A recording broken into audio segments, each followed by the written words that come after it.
ministro del Ministerio de Vivienda y Ordenamiento Territorial, José Batista, se encuentra con nosotros precisamente para actualizarnos con relación a esos pilares que pues se han venido desarrollando en materia de planes de ordenamiento territorial. Viceministro, un gusto tenerlo aquí. Buena tarde.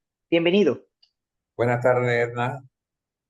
Aquí estamos pues casi como en una rendición de cuentas, Así ya en mismo es, la fase viceministro, final. pero sí, en la fase final, pero quiero retomar el tema que siempre usted tan amenamente ha conversado con nosotros porque entiende el malestar que tenemos todos vivimos en este país y las cosas que no están bien nos tienen que afectar, nos tienen que preocupar, porque todos queremos un mejor país.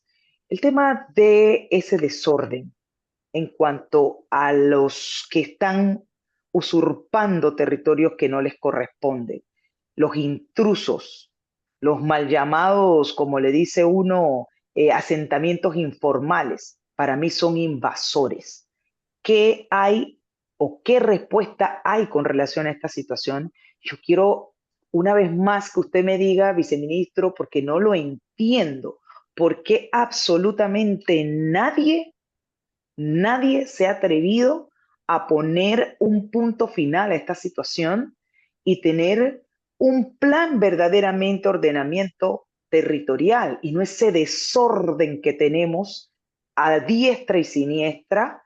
Me parece una vergüenza que en un país como este nadie tenga los pantalones bien puestos para decir esto hasta aquí llega y sacar a esa gente en el momento que la tienen que sacar, porque eso genera no solamente un tema de malestar de los que residen y que pagan todo lo que tienen que pagar, tasa de aseo, luz, todo, sino que imagínense, tenemos gente que se aprovechan y se meten en esas áreas para delinquir, robarle a la gente con arma en mano. Y encima usted los ve subiendo y montando sus casas y teniendo carros y teniendo televisores ahí adentro. Eso no es justo. Eso no es justo para el que sí vive en un lugar y que paga su casa con mucho sacrificio, paga su luz, paga todo lo que tiene que pagar, su agua, su basura, y encontrarse con personas que han invadido terrenos y aquí pareciéramos que estuviéramos en el viejo oeste, que nadie, reitero, nadie le pone un punto final a esta situación. Bienvenido, viceministro. Mira, Edna, la respuesta la tienes tú en el nombre de tu programa. Es cuestión de ley. Esa es la realidad. Y cuando tú dices que nadie, no es tanto así. El problema está al final de la cadena. Mira, Edna, yo antes de ser viceministro, yo era el responsable de proyectos especiales en la Universidad Santa María la Antigua. Y una de las asignaciones que me dio el entonces rector Juan Planel fue el tema del asentamiento informal que está detrás de la USMA, que se Mm, llama paradójicamente San José de la USMA, así lo imagínese. bautizaron. Sí. Y el caso ahí, Edna, además de lo que tú has mencionado, de que esa situación de personas, algunas de mal vivir, que están ahí y que se convirtieron en una amenaza para los estudiantes, docentes y administrativos de la Ujú, U. así es. Una vez intentaron llevarse el cajero automático, han atentado contra los automóviles de los que van en las noches. Ujú, Mira, ante todas esas situaciones, eh, yo comencé a hacer gestiones para resolver el problema. Y ok. cuando encontramos ahí, el problema no era solamente la afectación esa a la que me refiero, sino la propia afectación, el estado de vulnerabilidad en que está esa gente. Viven debajo de las líneas de alta tensión eléctrica. Es correcto, así es. Es en ese lugar, en una lluvia muy, muy fuerte, el arco eléctrico puede trasladarse a las viviendas y ahí no quedaría, son 100.000 grados. Eso ahí no sería como un láser, ahí no quedaría ni casa, ni gente, ni nadie. Ahora, cuando yo comienzo a ver el recorrido de esto, las Ujú, empresas responsables de custodiar esas líneas eléctricas. Está el Canal de Panamá, está Naturgy, está ENSA.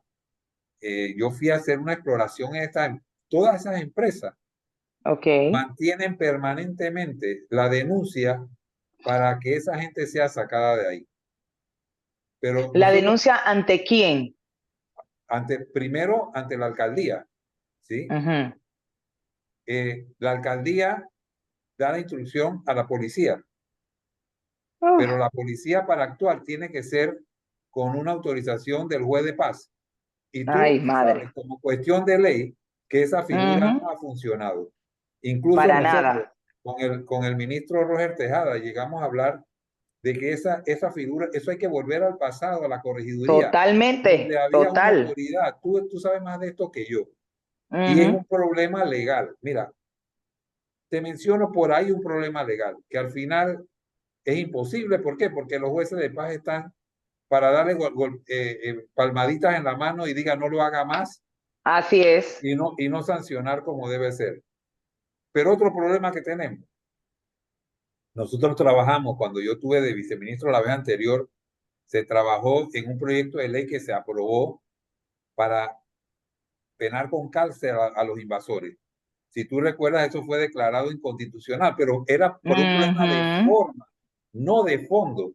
Que a veces la gente dice, no, es que hay veces Y que, que cuando no se hacen las cosas bien, entonces fallan, pero es por la forma. Tú lo sabes mejor que yo porque tú eres sí, abogado. cómo no. Así Entonces, es. nosotros nos reunimos vino la pandemia, nosotros nos reunimos hasta con magistrados en la corte para ver el tema, para ver cómo debía ser blindado en su forma esta medida de sanción que es necesaria, porque eso es un delito, ¿sí? Claro, Que claro. tiene consecuencias no solamente atentatorias con la propiedad, ya sea pública o privada, Edna, sino también porque eso tiene incidencia en efectos colaterales, como los que tú mencionabas.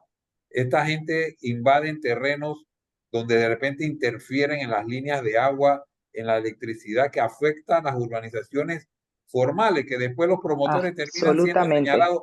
Pero es que aquí no hay agua, pero es que nadie dice que 400 familias se metieron en el camino e interceptaron la línea de agua. Entonces, es cuestión de ley. Vuelvo a utilizar el nombre. Ujú. Y Sí, entonces, ¿qué pasa? Que se volvió a preparar, creo que el diputado Delgado volvió a preparar el proyecto de ley, pero tú sabes lo de los tiempos políticos. Y ya acercándose la campaña, nadie quiere meterse con eso porque piensa que esos son votantes. Por eso ujú. siempre decimos que hay que aprovechar los inicios de gobierno, cuando se Claro, tiene el capital político para hacer esas cosas. Y eso hay que establecer la penalidad, Edna. Hay que establecer la penalidad, sobre todo porque alternativas hay, y nosotros lo hemos demostrado como ministerio. Mira, solamente, Edna, nosotros con el bono solidario, nosotros hemos entregado en estos 5 años 30.000 bonos. Triplicamos los entregados por la administración anterior. O sea que le hemos ofrecido alternativas a familias claro. que pagan menos dinero que el que pagarían alquilados. Porque sabrá que en muchos de esos asentamientos hay un negocio. Hay gente Claro. que invaden y después alquilan, sobre todo a los extranjeros Ujú. indocumentados que no Así se atreven es. a reclamar pues por su situación.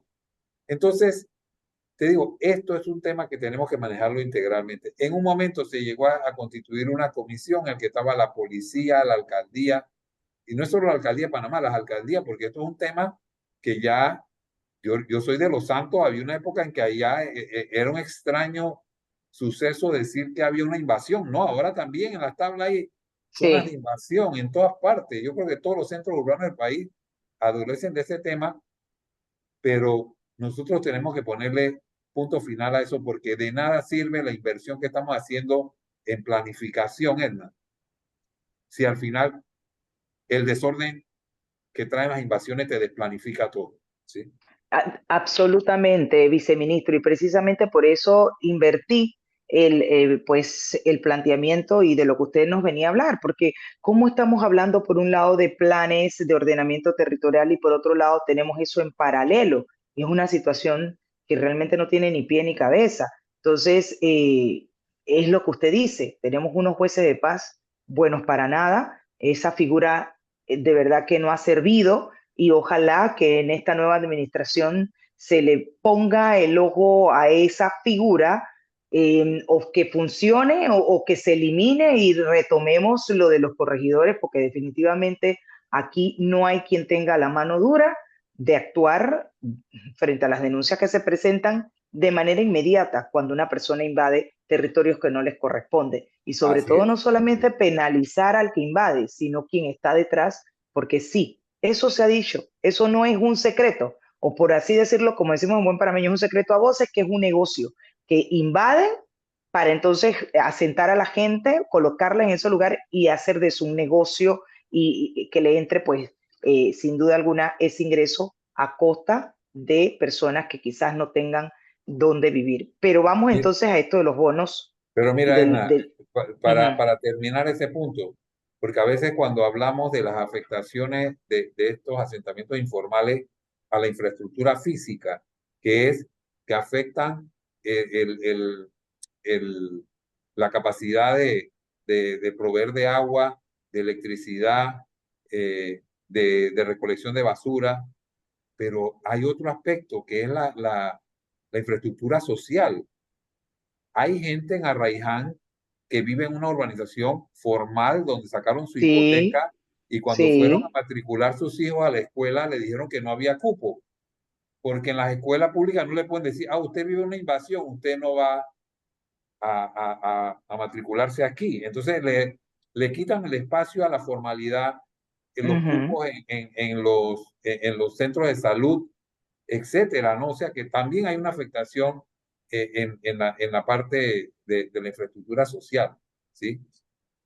Claro, los llamados efectos colaterales que usted dice, viceministro, o sea, se afectan varios elementos, varias cosas se afectan. Y ni hablar de verdad con el tema de las personas del mal vivir. O sea, están allí, pues, asentados en esos terrenos que no les pertenece y están haciendo trastadas, por no llamarle de otra manera, Así es.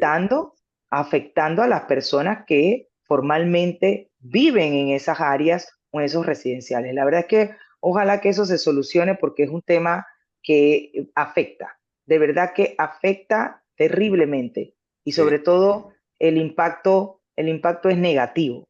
Pero bueno, hablemos entonces precisamente de esos bonos que usted habla, que le ha dado la oportunidad, porque haber entregado más de 30.000 bonos o fondos solidarios de vivienda, eso realmente le da la oportunidad a una persona de tener una vivienda digna. Hablemos precisamente de eso en forma de un balance. ¿Cuántas personas y familias se han beneficiado de estos fondos, viceministro? Bueno, como te decía, nosotros heredamos un programa que entregaba unos 2.400 bonos por año, ¿sí? Nosotros lo llevamos en el año 2020 a 5.000 bonos por año, perdón, a 5.000 bonos por año, los cuales nos daba unas 6.000 familias beneficiadas por año. Eso se ha cumplido y en 5 años nosotros pues hemos entregado 30.000 bonos. Tenemos una mancha ahí con el tema de los pagos, pero es como siempre hablamos en el ministerio de decir que son los problemas derivados del éxito. Al, esto no tiene un límite, o sea, las promotoras, ellas se inscriben en el programa y en la medida que ellos nos van trayendo ya las escrituras finales del traspaso al beneficiario, que tiene que ser una familia con ingresos no mayores de $2.000 y en casas de no más de $70.000, nosotros le tenemos que entregar el bono. Entonces, yo te digo, yo comencé recibiendo 5.000 bonos al año, ¿sí? Eh, y el año 23 yo firmé 8.500 bonos, imagínate. O sea que se Ujú. superó como en un 50% o más la cantidad prevista de bonos. ¿Eso qué significa? Que nosotros planteamos que el gobierno que nos va a reemplazar debe destinar aproximadamente unos 100 millones de dólares por año para generar unos 10.000 bonos, lo cual daría un total de 50.000 familias beneficiadas en los próximos 5 años. ¿Por qué nosotros insistimos en este programa? Porque este es un programa de ganar, ganar. Mira, el gobierno entregando un bono de 10.000 dólares, ¿sí? Ujú. Lo hace después que el sector privado ya ha invertido 60.000, ¿sí? O sea, 6 veces lo que el Estado invierte. Nosotros en estos 5 años hemos invertido 300 millones de dólares en bonos solidarios. Eso significa que el sector privado hizo una inversión de 1.800 millones de dólares. Si tú calculas que cada millón de dólares genera 100 empleos directos y 50 indirectos, te das cuenta el efecto que esto tiene en la economía. Eh, Nosotros tenemos promotores en todo el país, son más de 200 promotores que tenemos por todo el país, en todos los distritos, y esto va generando una actividad económica que se derrama por todo el país. Estas viviendas, las personas no están obligadas a comprar la vivienda en un proyecto. Por eso todas las ferias, la de CAPAC, la de ACOVIR, la feria de Convivienda, en todas esas ferias se presentan casas que dice beneficiada con el bono solidario. Bueno, hay una competencia entre las empresas que nosotros exigimos que la casa tenga mínimo 45 metros cuadrados, 2 recámaras, un baño, su cocina y su sala comedor y un portal. Bueno, quiero decirte que por esos mismos 70.000 dólares hay promotores, hay algunos en Chiriquí que te hacen una casa de 100 metros. Hay otros que te ofrecen casas con panel solar. Hay algunos que te los ofrecen con línea blanca, por lo menos la estufa, la nevera y la lavadora. Entonces, esa competencia que ha sido sana ha sido beneficiosa para la gente. Una casa de 45 metros alquilada, la persona no la consigue en menos de 300 dólares. Con este programa del bono solidario, las personas están pagando 200 dólares o menos mensuales. ¿Eso qué significa, Edna? Que la gente tienen, ven como un requisito básico de su presupuesto, pagar la vivienda. Y exagero yo que prefieren dejar de comer para pagar la vivienda porque si dejan de pagar su hipoteca, alquilado les cuesta más.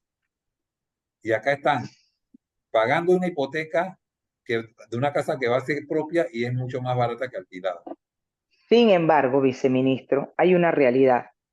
Y usted habla de que en el 2023 se entregaron 8.000 bonos, pero 8.500. 8.500, pero hoy día los intereses bancarios se han disparado en préstamos hipotecarios. Eso obviamente restringe a la persona, por más que reciban de parte del gobierno en bono 10.000 dólares, porque resulta ser que lo otro lo tienen que financiar el banco y están bien altos los intereses de los préstamos hipotecarios. Eso ha restringido en gran medida a las personas a dar ese paso de irse a meter hoy día en un compromiso con las entidades bancarias, en un Pero compromiso de Edna, comprar una le casa. sale más barato que alquilado. Entonces la persona hace el Claro, expuesto y en los bancos creativamente, como aumenta el interés, te aumenta la cantidad de años para que puedas mantener la letra, que es lo que al final a la persona le interesa. Quiero decirte que este programa también se acoge al subsidio a los intereses preferenciales, que nosotros hemos dejado prácticamente saneado eso. El gobierno nacional le pagó a los bancos 651 millones de dólares en intereses preferenciales generados durante estos 5 años. Y en el bono solidario recibimos hace aproximadamente un mes 100 millones de dólares para pagar la deuda que tenemos con los promotores. Estamos pagando totalmente lo que se le debía del 2022, 2023 completo y quizás los 100 millones nos alcance para pagar enero y febrero de este año. O sea, que estaríamos dejando el programa prácticamente saneado. La gran cantidad de anteproyectos que nosotros tramitamos mensualmente, que son aproximadamente 10 urbanizaciones por mes, te indica que hay un mercado, porque la gente necesita las casas. Entonces, nos han llegado algunos promotores diciendo, oye, ¿por qué no me permites hacer una casa un poco más pequeña de 36 metros, pero que la mensualidad de las personas sea $100? ¿Sí? O sea, ha habido creatividad en el mercado para tratar de acoplarse a esas circunstancias, como dices tú, del aumento de intereses por situaciones conocidas, pero el mercado se va ajustando. Por eso nosotros creemos que este programa sigue siendo más beneficioso, Edna, que esos programas como Alto de los Lagos o Ciudad Esperanza o Brooklyncito, porque son proyectos donde cada apartamento le cuesta al Estado entre 90 y $100,000 y se los dejan en $15,000. O sea que el subsidio ahí es de 80, Por $70,000. ciento. Sí, Ujú. o sea que, mira, Alto de los Lagos costó $500 millones para 5,000 familias. Con esos $500 millones en el bono solidario, nosotros hubiésemos entregado 50,000 viviendas. O sea, el programa debe quedarse. El decreto vence el 30 de junio. Nosotros ¿Y qué plantean? Exacto. Si vence el estamos 30 de junio, ¿qué van a preparando. hacer?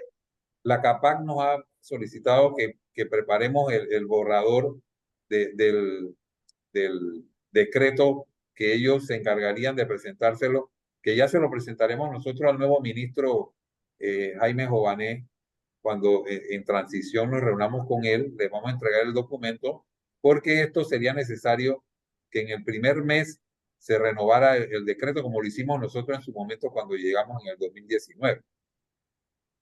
Ujú. Bien, en cuanto a esos, entiendo que ustedes entregaron 13 planes de ordenamiento territorial, viceministro. Bueno, ¿Cómo avanza esto? nosotros hemos tramitado en esta administración 15 planes de ordenamiento territorial, 15, de los cuales hay 4 que ya tienen sus resoluciones, que son el de Atalaya, el de Soná, el de Portobelo y el de Taboga. Estamos haciendo contacto con Boca del Toro, que parece que también ya va a preparar su plan. Los otros están en desarrollo ya. El de Santiago no se había culminado su aprobación por el Consejo Municipal, pero el nuevo alcalde está muy interesado en aprobarlo. Así es que esperamos que tan pronto él tome posesión procedan a la aprobación. El de Arraiján y La Chorrera, que son fundamentales para el desarrollo de esta área complementaria de la ciudad de Panamá, están en proceso, deben estar terminados en el transcurso de este año. Igualmente nosotros hemos elaborado otros, estamos en proceso de elaborar el de Agua Dulce, el de Chepo y el último con financiamiento de la CAF, de, el Banco Andino de Fomento. Vamos a hacer Santa Isabel. Estas personas se agregaron, se, se acercaron a la CAF va a financiarlo. Santa Isabel es un destino turístico importante, también en las costas de Colón. Así es que con satisfacción te decimos que tenemos, de estos 15 ya tenemos 4 aprobados, quizás tengamos un par más de aquí a terminar la gestión y le tocará a quien nos reemplace continuar en las aprobaciones correspondientes de los otros 10. Pero donde hemos tenido también un avance significativo es creando las juntas de planificación municipal, que son necesarias para el ordenamiento territorial municipal.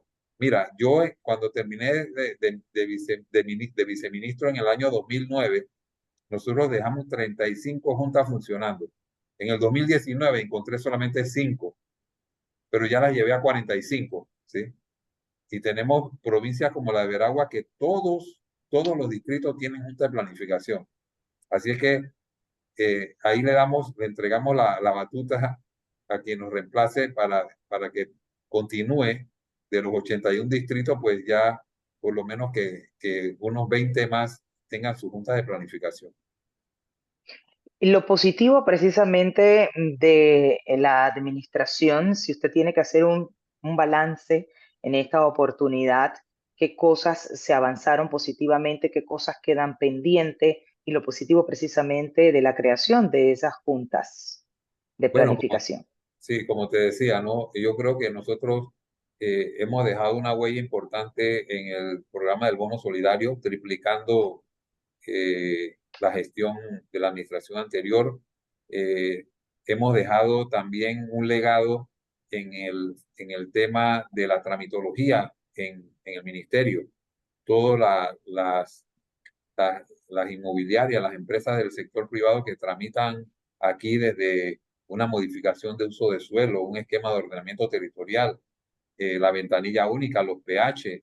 Nosotros hemos logrado reducir los tiempos de trámite mínimo en un 50%. Hemos dejado una ventanilla única con trámites de anteproyecto digital, o sea, que los arquitectos no tienen ni que venir al ministerio.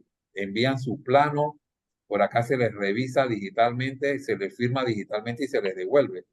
Esos son avances importantes en la tramitología que son fundamentales para que esto funcione y para hacer atractivo el país como destino de la inversión internacional, porque los promotores internacionales lo primero que preguntan cuánto demora desde que yo compré el lote Claro. hasta que yo reciba la hipoteca de mi casa. Cuando si le dice, oh, eso demora 2, 3 años, buscan en otro país.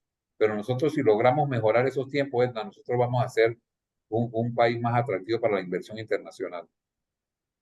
Ya para concluir, viceministro, entonces, pues ¿cuándo se va a dar la transición? Si ya han tenido ese espacio con el nuevo ministro y viceministro de el MIBIOT para los efectos de ustedes, pues hacer esa entrega formal, esa presentación precisamente de cómo dejan ustedes el ministerio para el que está por venir. Todavía no se han designado los viceministros. Hay un viceministro de Ordenamiento Territorial que me reemplaza a mí y otro Ujú. viceministro de Vivienda para el reemplazo de la viceministra Daniela Martínez. Pero el día formal en el cronograma de, de transición es el día martes 11. Sin Ok. embargo, pues ya ha habido contacto telefónico del ministro con el ministro designado en vías pues, de ir ajustando las agendas para esta transición muy ordenada. Nosotros creemos en eso, no es dejamos eso tirado para que la gente llegue, Mm, sino nosotros creemos en que esto es un tema de Estado, no de gobierno, y ujú. que en lo que hemos avanzado, pues procuraremos que ellos lleguen y lo mejoren y avancen sobre lo que nosotros hemos construido hasta ahora. Excelente. Bien, quiero agradecerle al viceministro del MIBIOT, José Batista, por acompañarnos en esta tarde y pues darnos un pantallazo de lo que dejan al frente del viceministerio de, pues de vivienda y ordenamiento territorial y sobre todo los avances en materia de planes de ordenamiento territorial a nivel nacional. Viceministro, como siempre, un gusto tenerlo aquí. Que tenga una linda tarde. Se cuida. Feliz tarde. Igualmente, Edna, y gracias por invitarme. Un abrazo a la distancia. 4:35 minutos. Vámonos a la pausa. Al volver conversaremos con Cruz Gómez, secretario general del Sindicato de Trabajadores del Benemérito Cuerpo de Bomberos. Ya volvemos.